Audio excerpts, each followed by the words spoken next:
주님이 부활하셨습니다.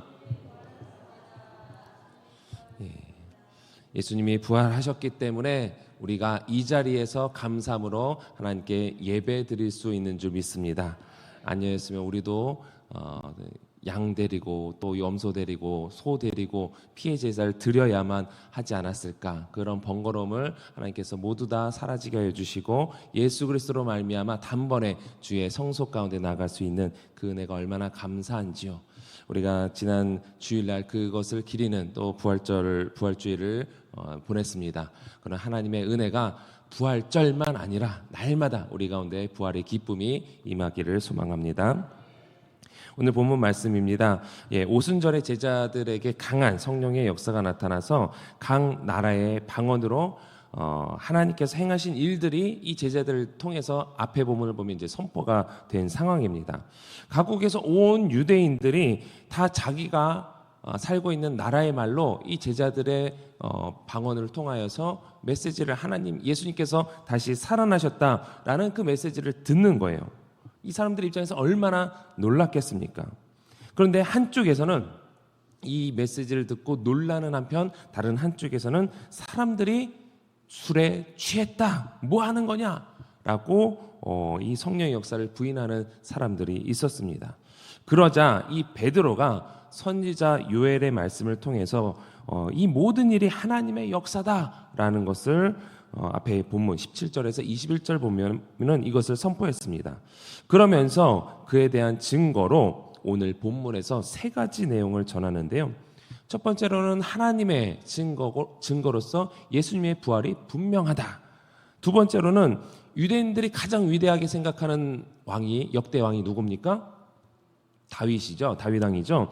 그 다윗 왕의 증거를 한번 보자. 그리고 세 번째는 이 예수님과 3년간 동고동락했던 이 제자들, 이 본인들의 증거, 살아있는 증거가 무엇이냐라고 이 베드로가 오늘 본문을 통해서 말씀을 하고 있는 것입니다. 먼저 하나님의 증거가 무엇이냐? 오늘 본문 22절에서 24절까지 말씀 우리가 같이 다시 한번 읽어보도록 하겠습니다. 시작. 이스라엘 사람들아 이 말을 들으라. 너희도 아는 바와 같이 하나님께서 나사렛 예수로 큰 권능과 기사와 표적을 너희 가운데서 베푸사 너희 앞에서 그를 증언하셨느니라. 그가 하나님께서 정하신 뜻과 미리 아신 대로 내준 바 되었거늘 너희가 법 없는 자들의 손을 빌려 못 박아 죽였으나 하나님께서 그를 사망의 고통에서 풀어 살리셨으니 이는 그가 사망에 매여 있을 수 없었음이라. 아멘. 예수님께서 공생의 기간에 병든 자를 고치셨습니다. 또 죽은 자를 살리셨죠. 또 굶주린 자들 긍휼히 여기시면서 오병이어 사건, 칠병이어 사건을 베푸신 것이 결코 이것이 사람의 힘으로 할 수 있는 것이냐? 그럴 수 없다라는 것이죠. 하나님께서 하시지 않으면, 하나님께서 보내신 자가 아니면 이러한 일들은 일어날 수 없다라는 것입니다. 오직 하나님께서 이 예수 그리스도를 통해서 나타내 보이셨다라는 것, 이것이 예수님이 바로 하나님의 아들이다라는 증거라는 것이죠. 그런데 하나님께서는 미리 정하신 계획 가운데 그 예수님을 십자가에 못 박히게 하셨어요. 바리새인과 서기관들의 세력이 강하고 로마 군인에게 능력이 있어서 이 예수님이 십자가에 달리신 것이 아니라 그 힘 앞에 무능력하게 무너진 것이 아니라 하나님의 계획 가운데 그들이 사용되었을 뿐인 거예요. 하나님께서 사랑하는 예수 그리스도를 십자가에 못 박기로 하나님께서 작정을 하셨기 때문에 바리새인과 서기관들과 로마 군인들이 사용되었을 뿐이라는 것입니다. 그렇게 하나님의 계획한 대로 예수님이 내어준 바가 되었고 이방인의 손을 통해서 죽게 되었지만 예수님은 사망에 매여 있을 수 없는 분이시기에 하나님께서 그 고통에서 풀어 살리셨습니다. 예수님께서는 어쩔 수 없이 어쩌다 보니 십자가에 달린 것이 아니라 우리 인류를 구원하시고자 하시는 하나님의 계획 가운데 있었다라는 것을 기억하시기 바랍니다. 그런 하나님의 계획이 있었기 때문에 이 앞에 바로 앞절에 21절 말씀을 보면 누구든지 주의 이름을 부르는 자는 무엇을 얻는다? 구원을 얻는다라는 것입니다. 누구든지 주의 이름을 부르는 자들이 구원을 얻을 수 있게 하시기 위해서 이 모든 하나님의 계획이 하나님의 섭리 가운데 실현되었다라는 것이죠. 두 번째로는 다윗의 증거입니다. 유대인들은 과거뿐만 아니라 아직도 이 다윗의 후손으로 메시아가 올 것을 기대하고 있는데, 그 다윗이 시편에서 어떻게 말씀하고 있느냐? 오늘 본문 25절 28절을 보면요, 시편 16장 8절에서 11절 말씀을 그대로 인용하고 있는 말씀인데, 25절에서 28절 말씀을 다시 한번 읽어보겠습니다.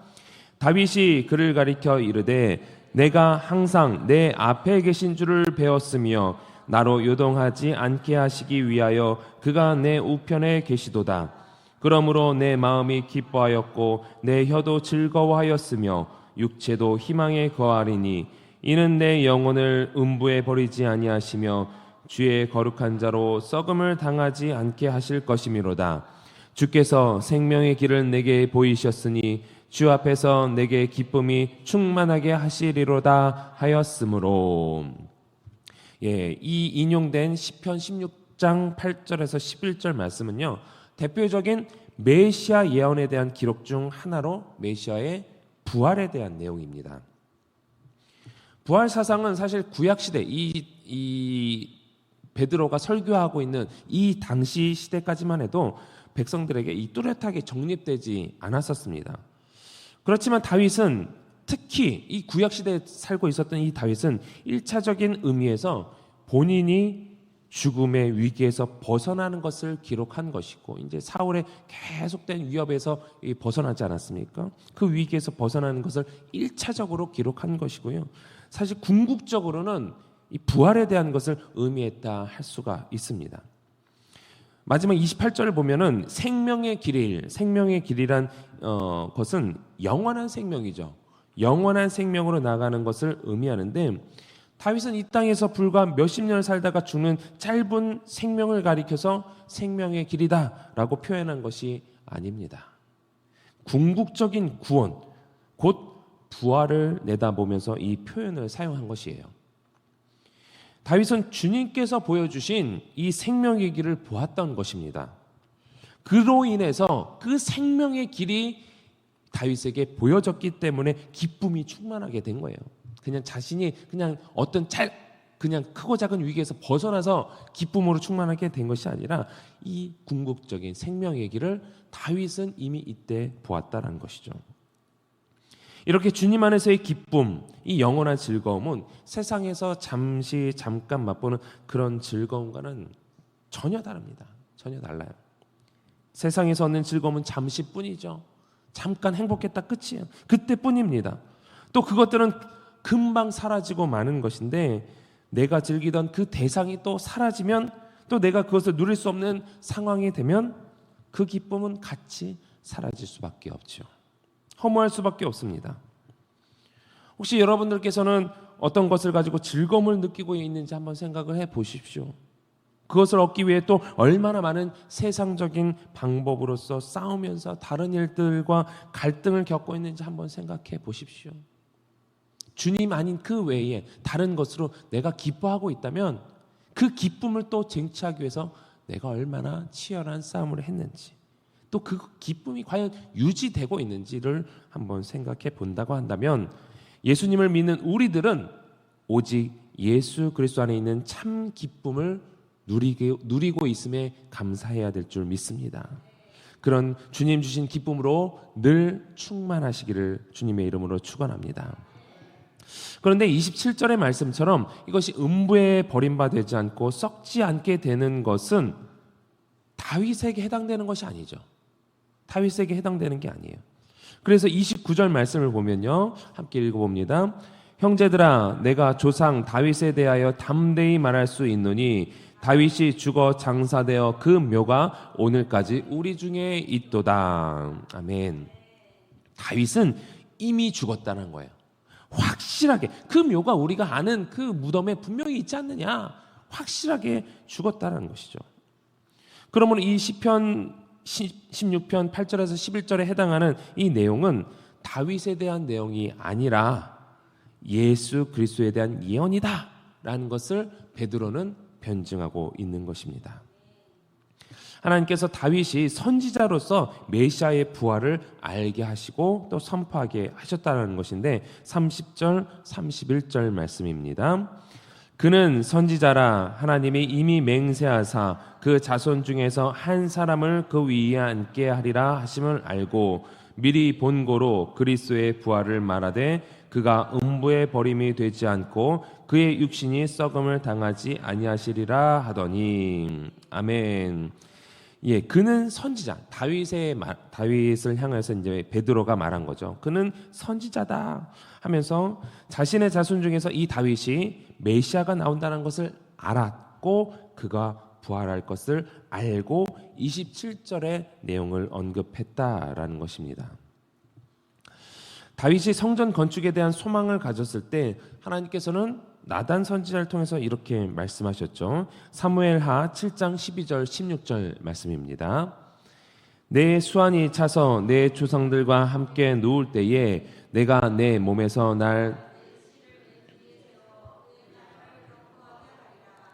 그는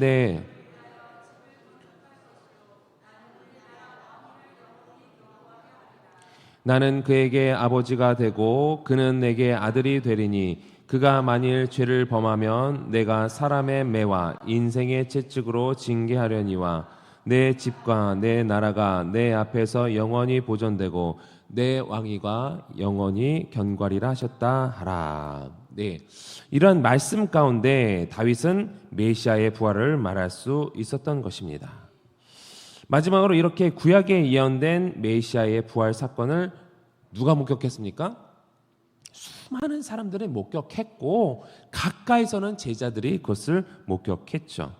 그것을 32절 본문 32절 33절에 이렇게 말씀하고 있습니다. 이 예수를 하나님이 살리신지라 우리가 다 이 일의 증인이로다.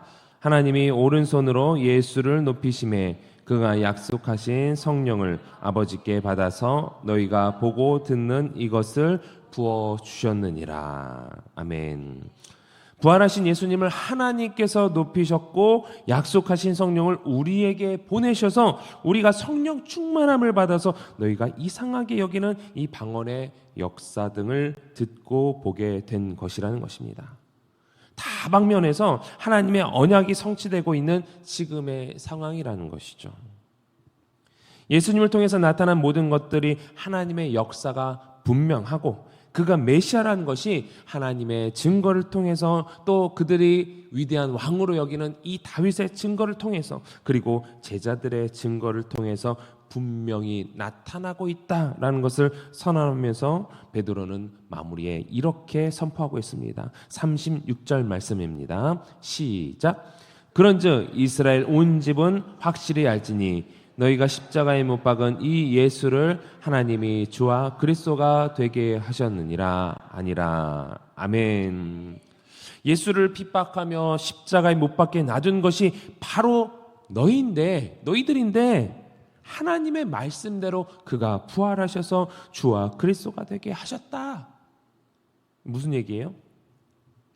너희들이 못 박지 않았느냐? 간접적으로나 직접적으로나 너희들이 십자가에 못 박힌 이 예수 그리스도를 하나님의 말씀대로 그를 살리셔서 그를 부활하게 하셔서 그로 주와 그리스도가 되게 하셨다. 너희들 이제 어떡하냐? 이제 큰일 났다. 너희들이 죽였잖아. 너희들 이제 큰일 났다. 라고 하면서 메시지를 듣는 이들로 하여금 초조하게 만드는 거예요. 듣는 이들이 누구라고요? 예수 그리스도를 간접적으로 죽였던 사람들. 그랬을 때에 회중들이 어떤 반응을 보이는 거예요? 뒤에 이제 37절을 보면 그러면 이제 우리가 어떻게 할꼬? 큰일 났는데 우리가 죽였는데 우리가 죽인 그 예수 그리스도가 하나님께서 그를 주와 그리스도가 되게 하셨는데 이제 우리가 어떻게 해야 되지? 하면서 베드로의 메시지를 통해서 회심의 역사가 나타나는 거예요. 아, 우리가 죄인이었구나. 우리가 저 예수를 못 박았구나. 그러면서 3,000명, 5,000명의 회심의 역사가 나타나는 것입니다. 예수님의 부활은 분명하죠. 여기 있는 모든 여기에 계신 분들은 다 이미 그것을 동의하고 계시기 때문에 이 자리에 있는 줄 믿습니다. 예수님의 부활은 분명해요. 그것이 하나님을 통해서, 다윗을 통해서, 그리고 제자들을 통해서 분명한 하나님의 역사라는 것이 보여졌습니다.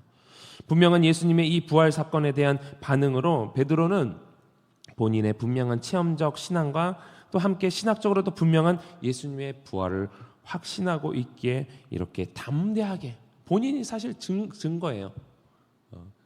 예수님 십자가에 달리셨을 때 겁이 많아서 소녀의 한마디에 겁이 나서 도망갔던 이 베드로 아니겠습니까? 그 베드로가 죽음을 무릅쓰고 그 많은 무리들 중에서 어떻게 이렇게 메시지를 선포할 수 있었겠습니까? 그 메시지로 인하여서 본인이 증인이 된 이 베드로로 인해서 3,000명, 5,000명의 회심하는 역사가 나타나게 된 것이죠. 우리 역시 예수 그리스도에 대한 이 분명한 확신과 함께 또 성령 충만함으로 세상을 변화시키는 주의 일꾼이 되기를 소망합니다. 우리의 힘으로는 할 수가 없어요. 오직 성령 충만함을 받았을 때, 주님이 우리와 함께 하실 때 주님의 능력으로 이러한 역사가 있게 되는 줄 믿습니다. 오늘 이 새벽에 참여한, 또 유튜브를 통해서, 방송을 통해서 이 말씀을 듣는 모든 이들에게 이 성령 충만함의 역사가 나타나서 우리의 각자의 삶의 현장에 나갔을 때에 또한 우리 각자의 삶을 통해서 하나님의 역사가 나타나게 되기를 주님의 이름으로 축원합니다. 우리 주신 말씀 기억하면서 함께 기도하실 때에 우리가 주님을 더 알아가기를 원합니다. 분명한 부활의 메시지가 선포되었고 또 많은 사람들로 하여금 그것이 확실하다. 또 역사적으로 우리는 이 예수 그리스도가, 또 성경이 진짜다라는 것을 우리는 확신할 수 있습니다. 그런 모든 것들을 통하여서 우리가 주님을 더욱더 깊이 알기를 원합니다. 그리고 우리의 삶 속에서 성령 충만함의 역사가, 또 열매가 나타나게 우리가 기도하기를 소망합니다. 그래서 우리가 우리의 삶 속에서 부활의 기쁨이 우리의 삶 속에서 날마다 충만하게 있게 해달라고, 그것을 위해서 기도하시고, 또 우리 다음 세대의 부흥을 위해서 또 둔촌동 시대가 활짝 열릴 수 있도록 또 각자의 기도 제목을 놓고 우리 주님 3번 간절히 부르고 통성으로 기도하겠습니다. 주여, 주여.